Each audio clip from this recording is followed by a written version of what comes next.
The first thing that came back to me, even before the smell of stale water and pine, was the sound of the screen door. It wasn't just a squeak and a slam. It was a specific arthritic complaint of spring and wire, a sound I hadn't heard in 20 years, but that my bones remembered instantly. It was the sound of my grandfather's house on the shore of Lake Limbo, a sprawling, muddy reservoir in the heart of East Texas that was less a recreational paradise and more a dark, still eyes staring up at the sky. The name was a local joke, but like most jokes in that part of the world, it had a shard of ugly truth buried in it. People went in, and they didn't always come out the same. If they came out all that, I'd come back because I had nowhere else to go.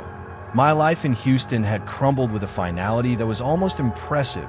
A divorce decree, a pink slip, and a diagnosis of stubborn, lingering pneumonia all arriving in the same bleak month.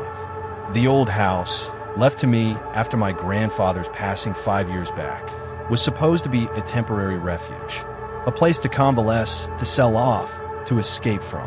I'd spent my childhood summers here, but the memories were a tangled mess of sunlight on water and a deep, abiding fear of what lived beneath the surface.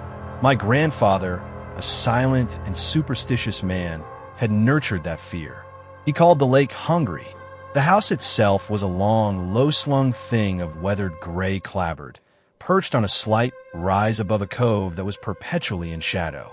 The water here was the color of strong tea, stained by the tannins of the countless cypress trees that stood like skeletal sentinels along the shoreline, their knobby knees breaking the surface like the fists of drowned giants. The air was thick, humid, heavy with the drone of cicadas and the faint, sweet-rot smell of decaying vegetation. It was early September, and the heat hadn't broken. It clung to everything, a damp blanket. The first few days were a fog of fever and unpacking.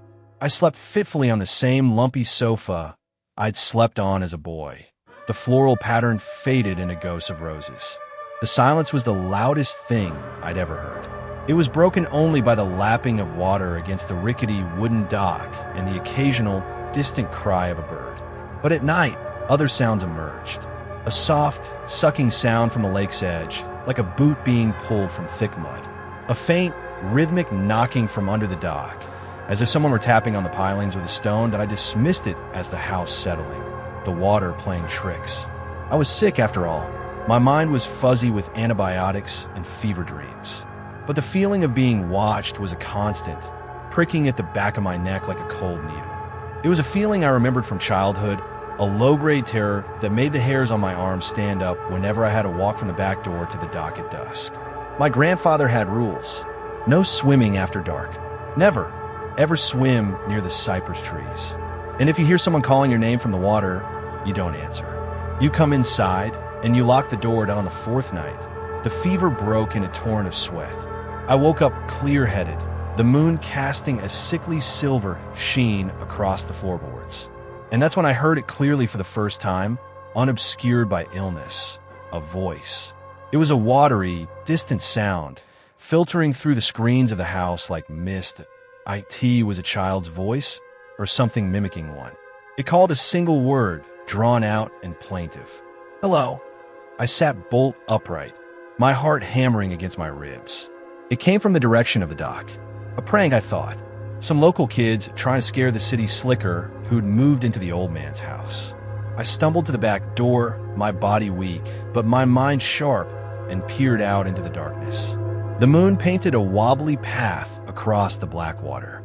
The dock was empty. The knocking sound had stopped. Is someone out there? I called, my voice rough from disuse. The only answer was the lap of water and the sigh of the wind in the pines. Then, a soft, gurgling laugh that seemed to come from everywhere and nowhere at once. It was a sound full of mud and waterlogged lungs. A cold dread, far colder than any fever chill, seized me. This was no prank. I locked the door, my hands trembling, and spent the rest of the night with every light in the house blazing, a kitchen knife lying on the coffee table beside me. The next morning, in the harsh, revealing light of day, the fear seemed ridiculous. I was a grown man, spooked by the wind and an overactive imagination. I needed to get a grip. I decided to take a walk along the shore to reacquaint myself with the place and proved to myself that there was nothing to be afraid of. The shoreline was a tangle of red clay mud, exposed tree roots, and debris washed up by countless storms.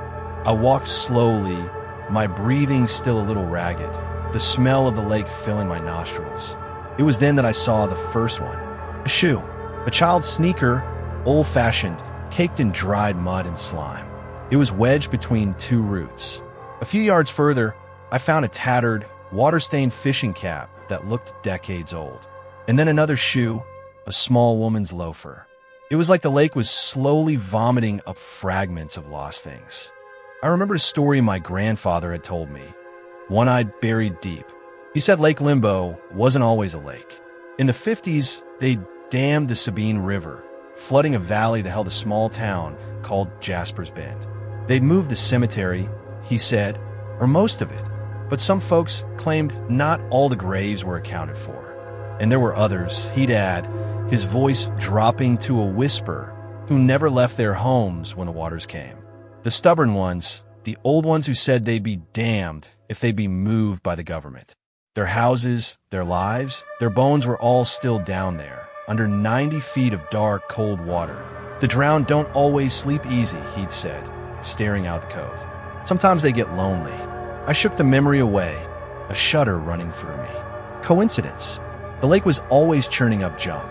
I turned to head back, my bravado gone, when a glint of white caught my eye. Half buried in the mud was a small, porcelain doll. Its face was cracked, its dress in tatters, but its eyes were intact. Two piercingly blue chips that seemed to stare right through me. One of its arms was raised, the tiny finger pointing out toward the deep water near the cypress trees. I left it there, a knot of cold fear tightening in my stomach. That night, the voice returned. It was closer this time, just outside the screen. Hello. It whispered, the sound wet and intimate. Can you come out? Can you play? I didn't move. I barely breathed. I lay on a sofa, staring at the ceiling, listening as the thing outside began to mimic voices I knew. It tried my ex-wife's voice, a pleading tone. Please let me in. I am sorry. It tried the voice of my old boss. Then, most chillingly, it used the raspy, tobacco-roughened voice of my grandfather. Boy, it whispered. You need to check the lines on the boat. The wind's coming up. I pressed my hands over my ears, but the sound wasn't coming from outside anymore. It was inside my head. It was a memory, sharp and clear. Me at 10 years old, fishing off the dock with my grandfather. I'd hooked something big, and in my excitement, I'd leaned too far. The rotten wood of the railing gave way, and I plunged into the deep, cold water of the cove. I couldn't swim. I sank like a stone, the greenish-black water closing over my head. I remember the panic, the burning in my lungs, and then a profound calm. And in that calm, I saw faces in the water. Pale, bloated faces with eyes like silver coins. They didn't seem menacing. They seemed curious. One, a woman with long, floating hair, reached out a hand as if to touch my cheek.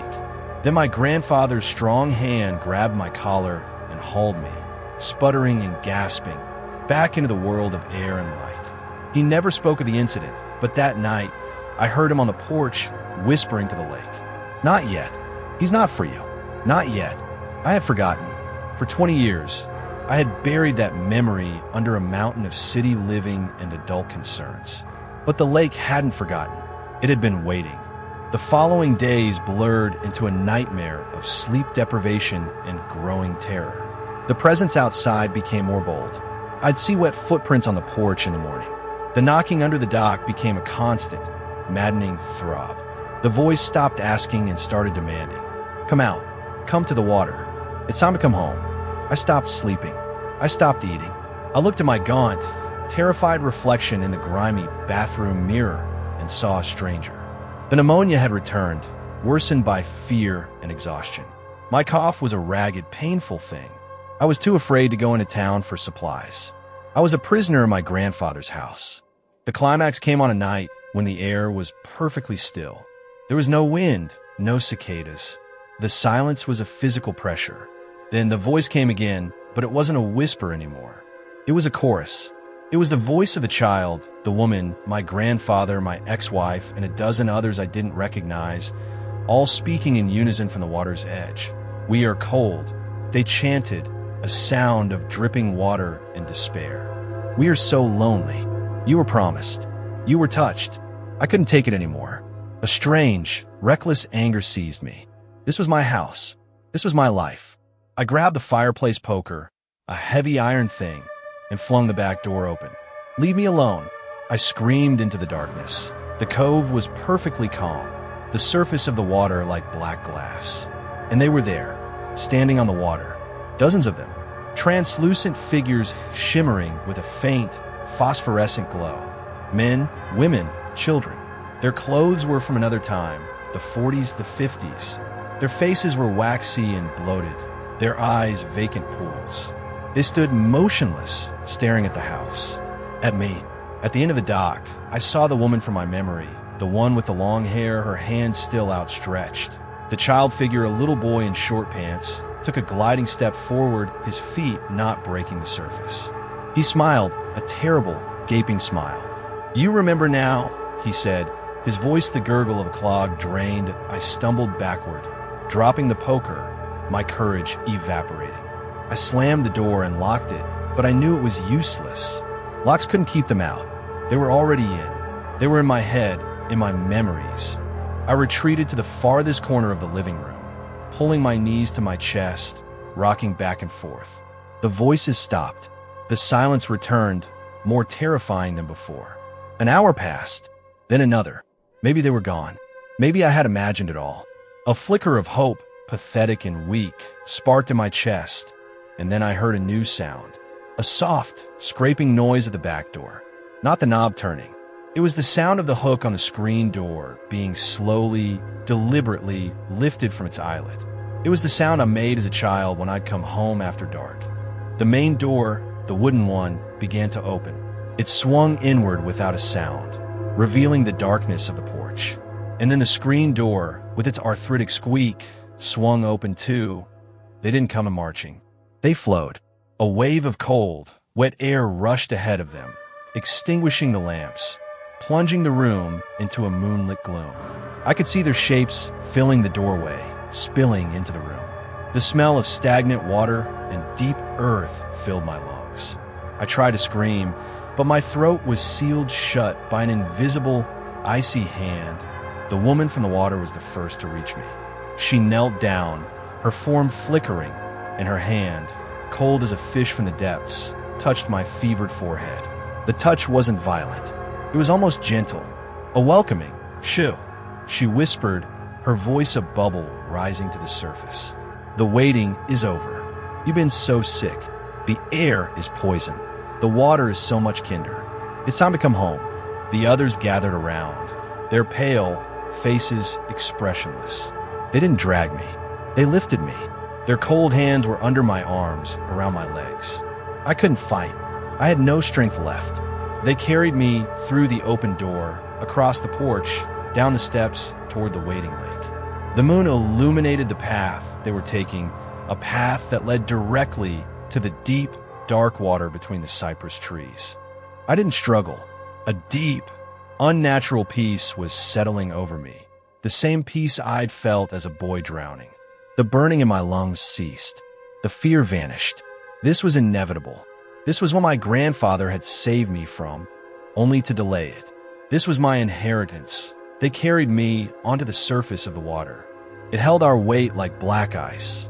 We glided out toward the center of the cove. The little boy smiled up at me. The woman held my hand. And then, together, they sank, pulling me down with them into the freezing, silent dark. The water closed over my head, and this time there was no hand to pull me back. There was only the welcoming cold, the embracing mud, and the silent, smiling faces of my new family.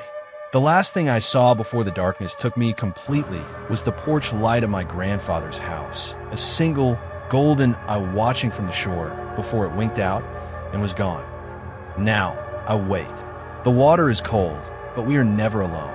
Sometimes, when the moon is full and the lake is still, we walk on the surface. We look at the houses along the shore, the lights warm and inviting. We listen for the sound of a screen door, the cry of a child, the cough of a sick man.